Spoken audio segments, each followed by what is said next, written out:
ഇന്നത്തെ റെസിപ്പി ഒരു morning healthy breakfast സ്മൂത്തിയാണ്. അപ്പോൾ എങ്ങനെ ഉണ്ടാക്കാൻ നോക്കിയാലോ.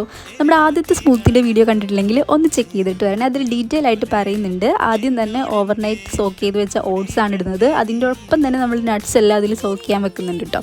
ശേഷം ഇതെല്ലാം ഒരു ബ്ലെൻഡറിൽ ജാറിലോട്ട് ഇട്ടിട്ട് അതിനുശേഷം ഞാനിവിടെ ഫ്രൂട്ടായിട്ട് എടുത്തിരിക്കുന്നത് ഒരു അവോക്കാഡോ ആണ്. അതിൻ്റെ ഹാഫ് പോർഷനാണ് എടുത്തിരിക്കുന്നത്. അവോക്കാഡോയുടെ ഗുണങ്ങൾ ഞാൻ പറയാതെ തന്നെ നിങ്ങൾക്കറിയാം, നമ്മുടെ സ്കിന്നിനും ഹെയറിനും എല്ലാം നല്ല യൂസ്ഫുൾ ആയിരിക്കും കേട്ടോ.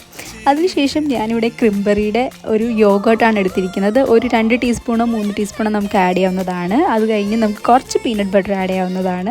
ഞാനിവിടെ മധുരത്തിന് വേണ്ടി പീനട്ട് ബട്ടറാണ് യൂസ് ചെയ്യുന്നത്. ഹണി വേണമെങ്കിൽ നിങ്ങൾക്ക് യൂസ് ചെയ്യാവുന്നതാണ് കേട്ടോ. ഇതൊന്ന് ലൂസായി കിട്ടാൻ വേണ്ടി കുറച്ച് മിൽക്കും കൂടി ആഡ് ചെയ്തിട്ട് നമുക്ക് ബ്ലെൻഡറിലിട്ടൊന്ന് നന്നായിട്ട് ബ്ലെൻഡ് ചെയ്തെടുക്കാം. ബ്ലെൻഡ് ചെയ്ത് കഴിഞ്ഞ് നമുക്കിത് സെർവ് ചെയ്യാവുന്നതാണ്. അപ്പോൾ ഇത് ഉണ്ടാക്കാൻ വളരെ സിമ്പിളാണ്. നല്ല തിരക്കുള്ള ടൈമിലൊക്കെ പെട്ടെന്ന് ഉണ്ടാക്കാൻ പറ്റിയൊരു സ്മൂത്തിയാണ്. അതേപോലെ തന്നെ നമ്മുടെ ഹെൽത്തിനും വളരെ നല്ലതാണ്. നിങ്ങൾക്ക് ഡെയിലി റൊട്ടീനിൽ ഇത് കൊണ്ടുവരാൻ പറ്റുമെങ്കിൽ അത്രയും നല്ലത്. അപ്പോൾ എല്ലാവരും ട്രൈ ചെയ്ത് ഫീഡ്ബാക്ക് അറിയിക്കുക.